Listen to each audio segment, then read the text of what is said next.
Mary's lovely കിച്ചൻ്റെ പുതിയൊരു വീഡിയോയിലേക്ക് എല്ലാവർക്കും സ്വാഗതം. ഇന്ന് നമ്മൾ വളരെ ഹെൽത്തി ആയിട്ടുള്ള ഒരു ബ്രേക്ക്ഫാസ്റ്റാണ് തയ്യാറാക്കുന്നത്. ഗോതമ്പ് പൊടി ചേർത്തിട്ടുള്ള ബ്രേക്ക്ഫാസ്റ്റാണ്. അപ്പം നമുക്ക് ആദ്യം അതിനുള്ള ഗോതമ്പ് പൊടി ചെറുതായിട്ടൊന്ന് വറുത്തെടുക്കാം. ഞാനിവിടെ 1.5 കപ്പ് ഗോതമ്പ് പൊടിയാണ് എടുത്തിട്ടുള്ളത്. ഇതൊരു ചൂടായൊരു പാനിലേക്ക് ഞാൻ ഇട്ട് കൊടുത്തിട്ടുണ്ട്. അത് നമുക്ക് ഡ്രൈ റോസ്റ്റ് ചെയ്തെടുക്കാം. കരിഞ്ഞു പോകരുത്.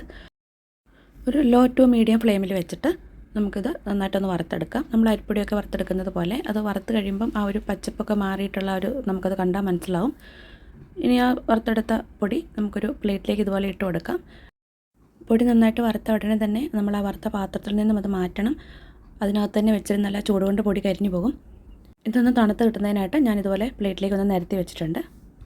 ഇനി ഞാനിവിടെ 4 മുട്ട പുഴുങ്ങാനായിട്ട് വെച്ചിട്ടുണ്ട്. മുട്ട ചേർത്തുള്ള കറിയാണ് നമ്മൾ ഇതിൻ്റെ കൂടെ തയ്യാറാക്കുന്നത്.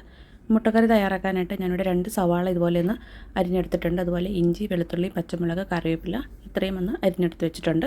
ഒരു തക്കാളി എടുത്ത് വെച്ചിട്ടുണ്ട്. മുട്ടക്കറി തയ്യാറാക്കാനായിട്ട് ഞാനിവിടെ ഒരു പാനിലേക്ക് 2 ടേബിൾ സ്പൂൺ വെളിച്ചെണ്ണ ഒഴിച്ച് കൊടുത്തിട്ടുണ്ട്. ഞാൻ കറി വെളിച്ചെണ്ണയിലാണ് തയ്യാറാക്കുന്നത്.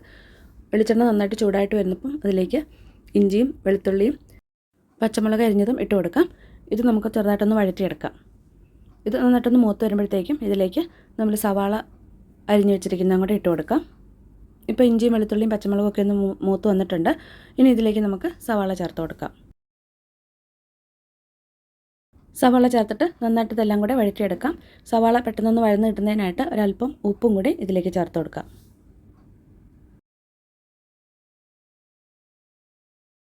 ഉപ്പ് ചേർത്ത് സവാളയൊക്കെ നന്നായിട്ട് ട്രാൻസ്പെറൻറ്റ് ആവുന്നവരെ ഒന്ന് വഴറ്റിയെടുക്കാം. ഇപ്പോൾ സവാള നമ്മൾ നന്നായിട്ടൊന്ന് വഴറ്റിയെടുത്തിട്ടുണ്ട്. ഇനി ഇതിലേക്ക് പൊടികൾ ചേർത്ത് കൊടുക്കാം. ഇതിലേക്ക് ഞാൻ 1/2 ടീസ്പൂൺ മഞ്ഞൾപ്പൊടിയും 1 ടീസ്പൂൺ കാശ്മീരി ചില്ലി പൗഡറും 2 ടീസ്പൂൺ മല്ലിപ്പൊടി, 1/2 ടീസ്പൂൺ കുരുമുളക് പൊടി, 1/2 ടീസ്പൂൺ ഗരം മസാല പൊടി ഇത്രയുമാണ് ചേർക്കുന്നത്. എരിവിനായിട്ട് കുരുമുളക് പൊടിയും പച്ചമുളകും ചേർത്തിട്ടുള്ളതുകൊണ്ടാണ് കാശ്മീരി ചില്ലി പൗഡർ ചേർത്തത്. നിങ്ങൾക്ക് കൂടുതൽ എരിവ് വേണമെങ്കിൽ അതനുസരിച്ച് മുളക് പൊടി ചേർക്കാം. ഇനി പൊടികളുടെ പച്ചമണം മാറുന്നവരെ ഇത് ഒന്ന് വഴറ്റിയെടുക്കാം. പൊടികൾ നന്നായിട്ട് വഴറ്റിയെടുത്തിട്ടുണ്ട്. ഇനി ഇതിലേക്ക് ഒരു തക്കാളി അരിഞ്ഞു വെച്ചിരിക്കുന്നത് ചേർത്ത് കൊടുക്കാം. തക്കാളിയും ചേർത്ത് ഒന്നുകൂടെ നന്നായിട്ട് വഴറ്റിയെടുക്കാം.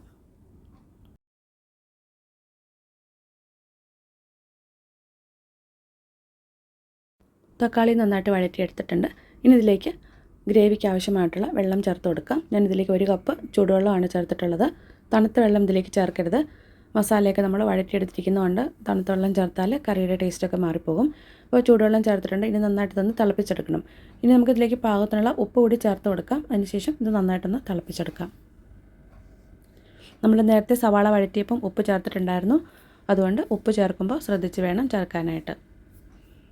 ഇത് അടച്ച് വെച്ച് ഒന്ന് തിളയ്ക്കാനായിട്ട് വെയിറ്റ് ചെയ്യാം. മുട്ട നമ്മൾ പുഴുങ്ങിയെടുത്തിട്ടുണ്ട്. ഇനി നമുക്കിത് കറിയിലേക്ക് ചേർക്കാനായിട്ട് ഇതുപോലെ ഒന്ന് മുറിച്ച് ചേർക്കാം. മുറിച്ചല്ലാതെ മുഴുവനായിട്ടാണ് ചേർക്കുന്നതെങ്കിൽ അതിൻ്റെ പുറമെ മസാലയൊക്കെ പിടിക്കാനായിട്ടൊന്ന് വരഞ്ഞ് വയ്ക്കാം. അപ്പോൾ ഞാനിവിടെ മുട്ട ഇതുപോലെ മുറിച്ചിട്ടാണ് ചേർത്ത് കൊടുക്കുന്നത്. ഇപ്പോൾ നമ്മൾ കറി തിളപ്പിക്കാനായിട്ട് വെച്ചിരുന്നു. ഇതിപ്പോൾ നന്നായിട്ട് തിളച്ച് വന്നിട്ടുണ്ട്. ഇനി നമുക്കിതിലേക്ക് മുട്ട ചേർത്ത് കൊടുക്കാം.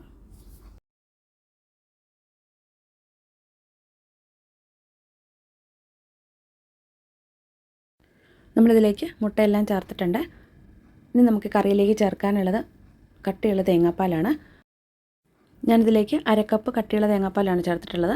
ഈ തേങ്ങാപ്പാൽ ചേർത്ത് കഴിഞ്ഞ് കറി പിന്നെ ഒരുപാട് തിളപ്പിക്കരുത്. നന്നായിട്ടൊന്ന് ചൂടായാൽ മതി. അപ്പോൾ ഈ മുട്ടയൊക്കെ നമ്മളിതിലേക്ക് ചേർത്തിട്ടുണ്ട്. ഇനി ഇതിലേക്ക് മസാലയൊക്കെ പിടിക്കാനായിട്ട് നന്നായിട്ടൊന്ന് ഇളക്കി യോജിപ്പിച്ചാൽ മതി. ചെറുതായിട്ടൊന്ന് തിളന്നാൽ മതി. ഇനി ഇതിലേക്ക് ഞാൻ 1/2 ടീസ്പൂൺ പെരുംജീരകം പൊടിച്ചതും കൂടി ചേർത്ത് കൊടുക്കുന്നുണ്ട്. അത് ലാസ്റ്റ് ഇതുപോലെ ഒന്ന് ഇട്ട് കൊടുത്താൽ മതി. ഇനി നമുക്ക് സ്റ്റൗ ഓഫ് ചെയ്യാം. ഇതിലേക്കൊരല്പം മല്ലിയില അരിഞ്ഞതും കൂടെ ഇട്ട് കൊടുക്കാം. അപ്പോൾ നമ്മുടെ മുട്ടക്കറി ഇവിടെ തയ്യാറാക്കിയിട്ടുണ്ട്. ഇനി നമുക്ക് ബ്രേക്ക്ഫാസ്റ്റിനുള്ള ഗോതമ്പ് പൊടി വെച്ചിട്ടുള്ള ആ ഒരു ഐറ്റം കൂടെ തയ്യാറാക്കാം. നമ്മൾ വറുത്തിട്ട് തണുക്കാനായി മാറ്റി വെച്ച ഗോതമ്പ് പൊടിയിലേക്ക് പാകത്തിനുള്ള ഉപ്പ് ചേർത്ത് കൊടുക്കാം. അല്പം വീതം വെള്ളം തളിച്ച് കൊടുത്ത് ഇത് ഒന്ന് കുഴച്ചെടുക്കാം. ചപ്പാത്തി മാവിൻ്റെ ആ ഒരു പരുവത്തിൽ അതിനേക്കാൾ ഒരു അല്പം കൂടെ അയവിൽ വേണം ഇത് കുഴച്ചെടുക്കാനായിട്ട്. വെള്ളം ഒരുമിച്ച് ഒഴിച്ച് കൊടുക്കരുത്. അല്പം വീതം ഒഴിച്ച് കൊടുത്ത് നന്നായിട്ട് ഇതൊന്ന് കുഴച്ചെടുക്കാം. നമ്മളിതപ്പോൾ ഇതുപോലെ ഒന്ന് കുഴച്ചെടുത്തിട്ടുണ്ട്. ഇനി ഇതിലേക്ക് 1 ടീസ്പൂൺ ഓയിലും കൂടെ ചേർത്ത് കൊടുക്കാം. ഓയിലും കൂടി ചേർത്ത് ഒന്നുകൂടെ നന്നായിട്ട് കുഴച്ചെടുക്കാം. ഈ ചാനൽ ആദ്യമായിട്ട് കാണുന്നവരാണ് വീഡിയോ കാണുന്നതെങ്കിൽ ചാനലൊന്ന് സബ്സ്ക്രൈബ് ചെയ്ത് സപ്പോർട്ട് ചെയ്യാൻ മറക്കല്ലേ. അതിനടുത്തുള്ള ബെല്ലൈക്കൺ കൂടെ പ്രസ് ചെയ്യുകയാണെങ്കിൽ ഞാനിടുന്ന എല്ലാ വീഡിയോസിൻ്റെയും നോട്ടിഫിക്കേഷൻസ് നിങ്ങൾക്ക് ലഭിക്കുന്നതായിരിക്കും. നമ്മളിപ്പോൾ മാവ് നന്നായിട്ട് കുഴച്ചെടുത്തിട്ടുണ്ട്. നല്ല സോഫ്റ്റ് ആയിട്ടുള്ള മാവാണ് കിട്ടിയിട്ടുള്ളത്. നമുക്ക് ബ്രേക്ക്ഫാസ്റ്റ് തയ്യാറാക്കാനുള്ള മാവ് റെഡി ആയിട്ടുണ്ട്. ഞാനിവിടെ ഒരു പ്ലേറ്റിലേക്ക് അല്പം തേങ്ങ ഇട്ട് കൊടുക്കുന്നുണ്ട്. ഞാനിത് വെച്ച് തയ്യാറാക്കാൻ പോകുന്നത് ഇടിയപ്പമാണ്. ഇടിയപ്പം നമ്മൾ സാധാരണ ഇലയിലേക്കാണ് ഇതുപോലെ പിഴിഞ്ഞെടുക്കാറുള്ളത്. ഇപ്പം ഞാനിവിടെ പ്ലേറ്റാണ് എടുത്തിട്ടുള്ളത്. നമുക്ക് പ്ലേറ്റിലോ ഇലയിലോ അല്ലെങ്കിൽ നമ്മുടെ ഇഡ്ഡലി ഉണ്ടാക്കുന്ന തട്ടിലോ വെച്ച് നമുക്കിത് തയ്യാറാക്കിയെടുക്കാം. ഇപ്പം ഞാൻ ഈ പ്ലേറ്റിലാണ് തയ്യാറാക്കുന്നത്. ഒരുമിച്ച് എല്ലാം കൂടെ തയ്യാറാക്കാൻ വേണ്ടിയിട്ടാണ് ഞാനിവിടെ പ്ലേറ്റ് എടുത്തിട്ടുള്ളത്. നമുക്ക് ചെറിയ ചെറിയ ഇടിയപ്പമായിട്ട് ഇതിനകത്ത് തയ്യാറാക്കിയെടുക്കാം.